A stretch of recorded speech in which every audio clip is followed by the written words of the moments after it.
Hey guys, welcome back to another video. It's Dams. And not Are you watching? DiAndersons. Sorry to scare you guys with that very creepy intro. It's still a work in progress, guys.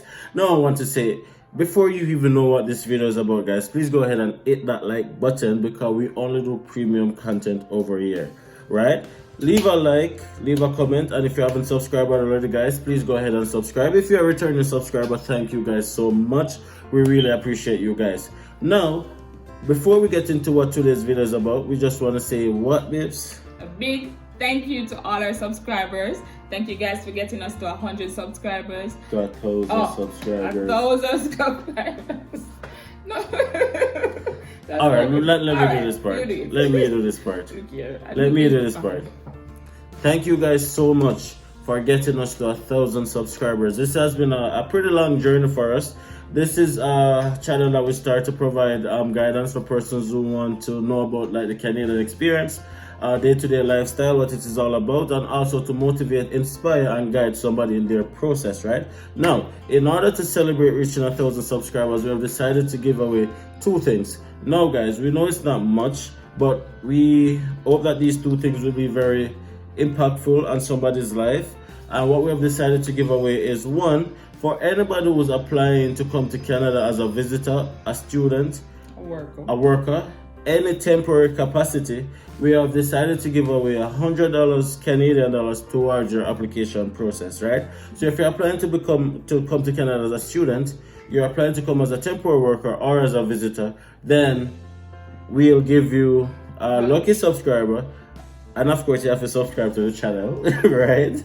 We are going to be giving one lucky subscriber $100 towards their application fee, right? Now, this $100 has to go towards your application fee. We'll talk about that afterwards. And the second thing that we're going to be giving away to a lucky subscriber is for somebody who is applying to be a student. We will help you and possibly write your letter of explanation for you. Help. Yes, help.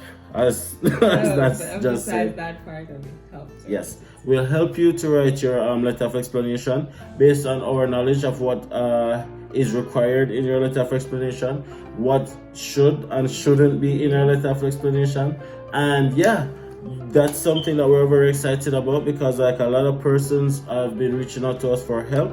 And of course, you know, we not refuse nobody. We help every single person who has reached out to us so far, and we will continue to do that. But one lucky subscriber will get our personal help in writing their letter of explanation. If you have gotten any help from us before, if we have guided your process, if we have motivated you in some way, somehow, please leave a comment. Let us know. We love seeing your comments.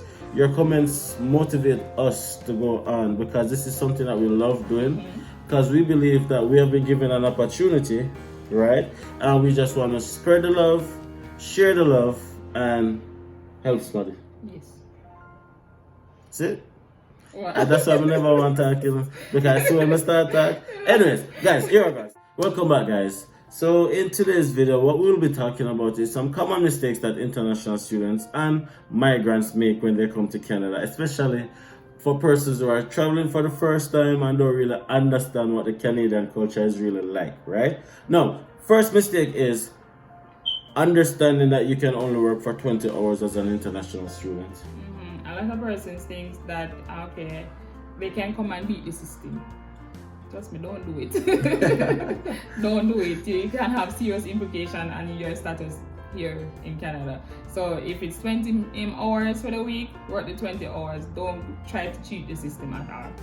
Exactly. And the thing is, a lot of international students are forced to work more than 20 hours because probably of their unique financial situation, and also because them just simply listen to somebody else who say, boy, me did do this or me did do that, so nobody now go find out. But the truth of the matter is, guys, remember, being a student, right, is only the first step.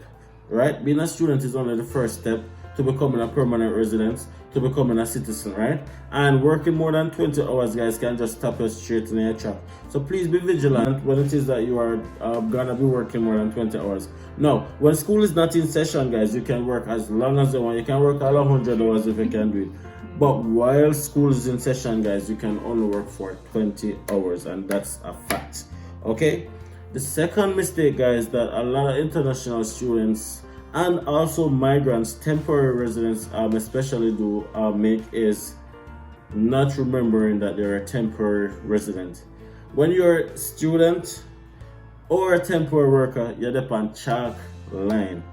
Anything you do in regards to violation of the law can have great implication, right? So try as best as possible if you don't do anything to contradict the law. Don't drive without a driver's license. Don't go drink and drive. Don't in an argument and no fight with anybody. Anything at all you do will have implications with the law, especially where you're going to end up in front of a judge, can have great implication on your studies, on your temporary status, and you get shipped out. Once you go to a police station and your fingerprint, that's it, right? Please do not get so comfortable in a system as a temporary resident that you forgot that you're a temporary resident, because it can have great implication. And we have seen a lot of persons come and don't remember say, oh, they're there for a purpose. And then there's great significant implication, guys. So that's also one of the big mistakes that most international students and also temporary persons make.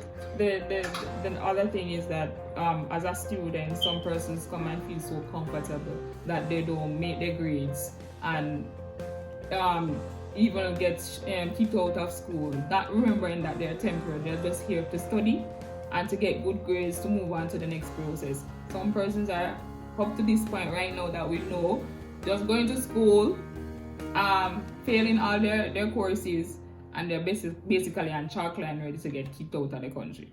Exactly. Now, we're not saying that you have to be able to pass everything, because of course you probably fail on 1 and 2 course, and everybody kind of different. I'm not gonna say everybody a scholar, but you have to remember that you're an international student, so the luxury of failing and doing over and failing and doing over don't exist for you, because when a study permit expire, you have to apply for an extension, which is not automatically granted, right?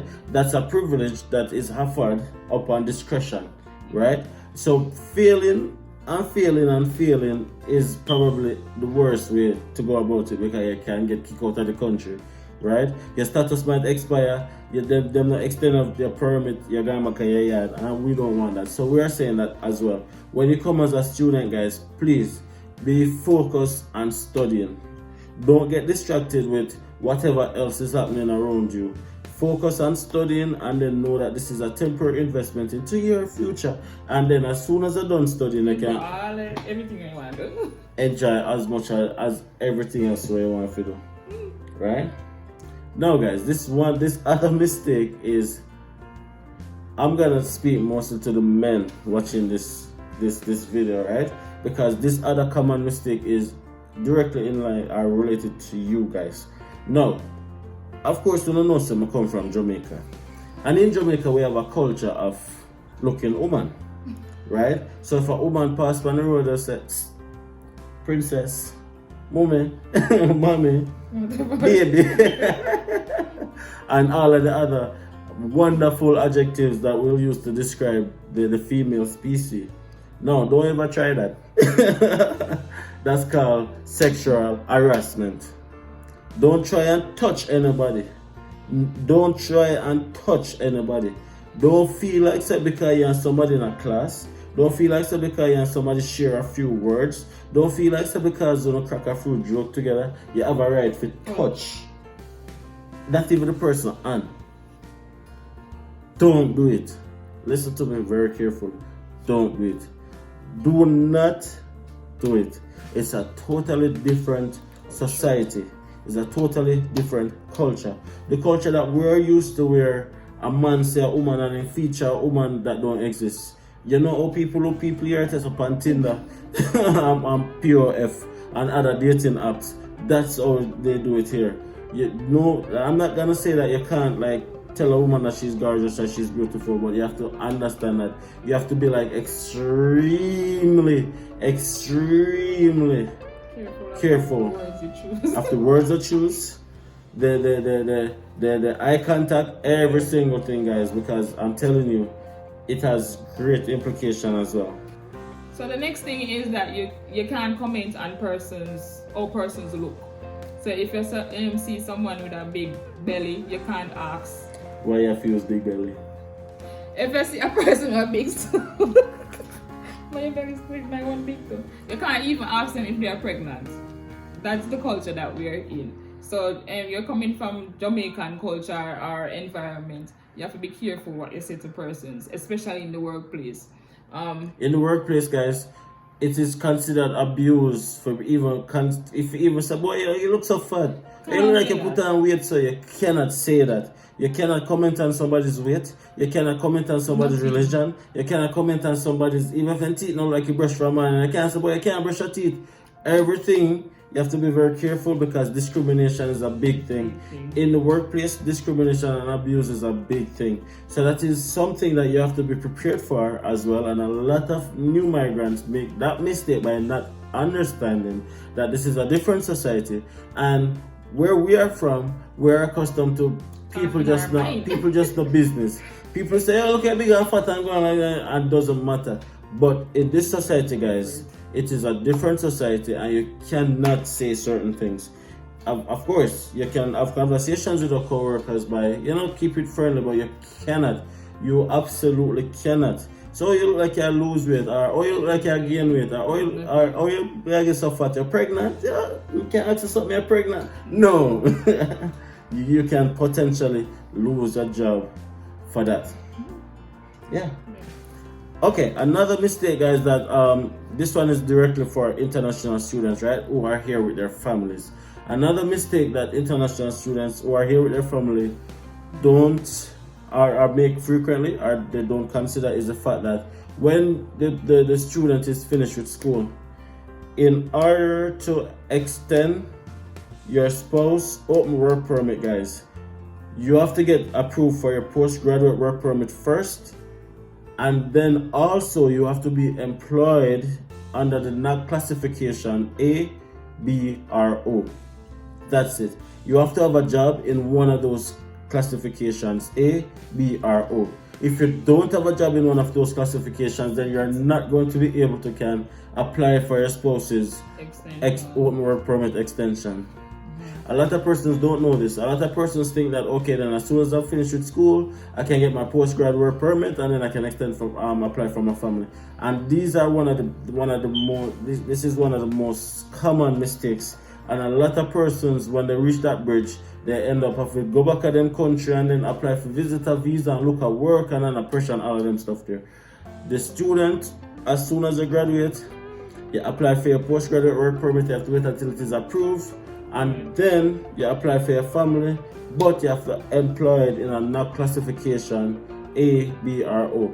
And of course, we haven't done a video on what the NAC classification is as yet, but the NOC or the NAC classification is just a category that all jobs are placed in.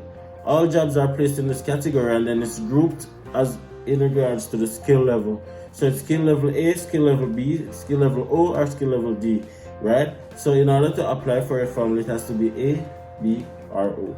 Caption that. A, B, O, not A, B, C. A, B, O. If you're employed in a CRD, you can't apply for a family, right? Another mistake, guys, and this is a mistake that not everybody make, but some people make this mistake, is being too overly invested as a student or a worker. Yes. Right? If you over invest, meaning you buy a lot of furniture for where you're living, like right now, if you get a job in another province, trust me, it's gonna cost you to ship those or move those furnitures to another province. It's not cheap.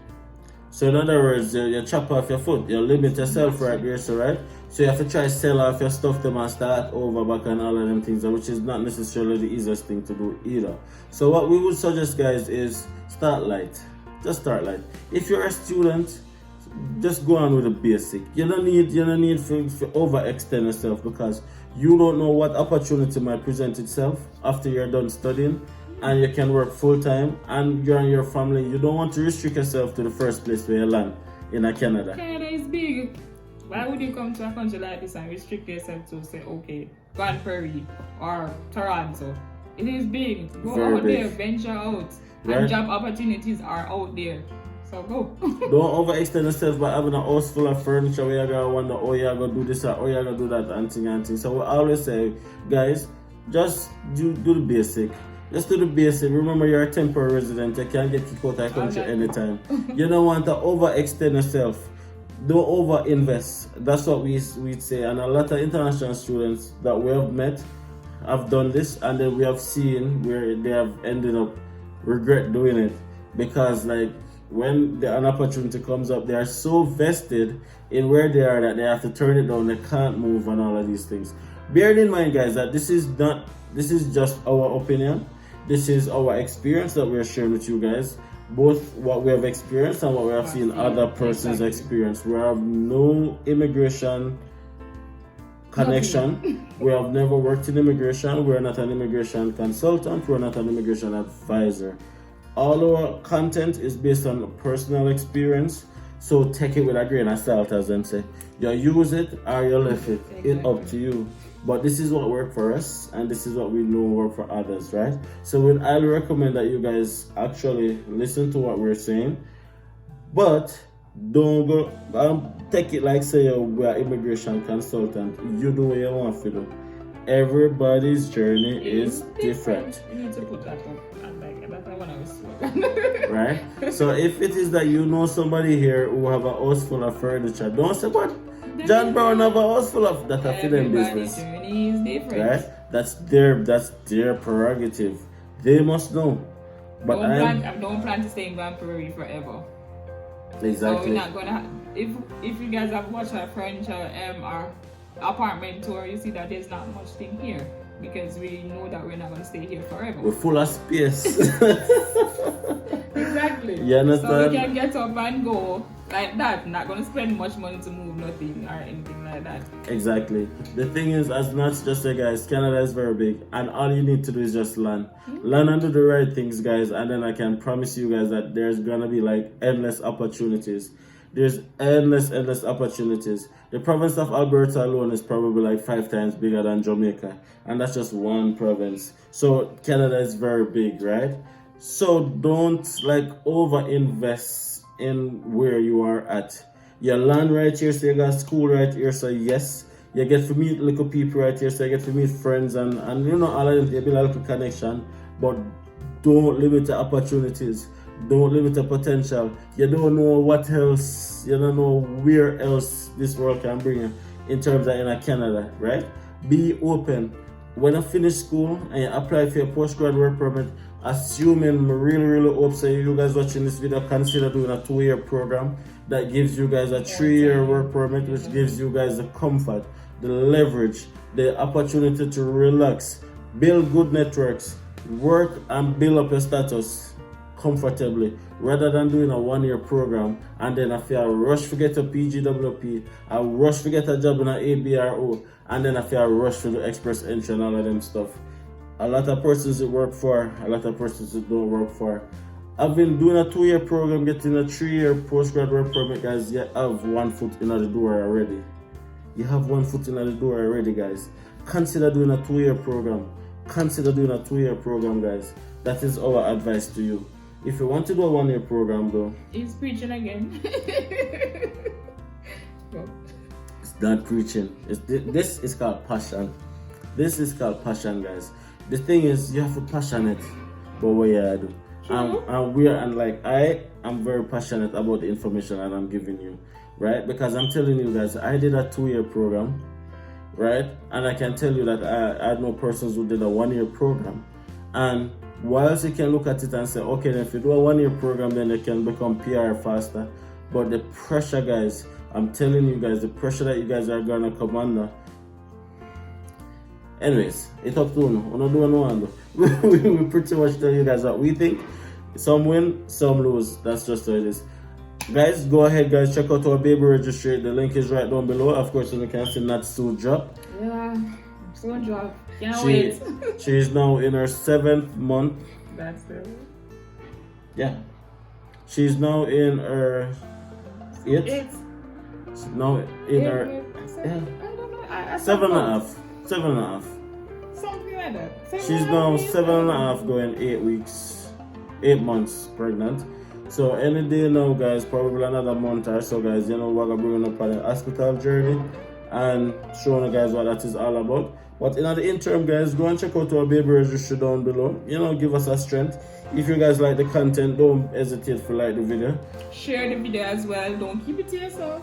Share it, man. Share it. And if you watch a video and you reach right here, so when the video is so done and you're not subscribed yet, you guys are a wicked person. How can you sit and watch such valuable information until the video is so done and you're not subscribed yet? Oh, subscribe. It not take no time. Like the video. Like the video. As again, guys, go down below, check out all our socials or Instagram below. If you have any questions, you can always reach out to us. We answer all messages, we answer all comments, right? Check out our baby registry, guys, and remember we're giving away $100 for one lucky subscriber who's thinking of applying for a temporary visa, student work, or visitor. If you need help with your LOE, guys, drop a comment right down below. Let us know. You may never know who's gonna be the lucky subscriber, and this, of course, is no charge to you. This is 100% free. And that's all it is. So this is the Andersons dance, and that's our tuning out, and we're gonna say big up on yourself a little more.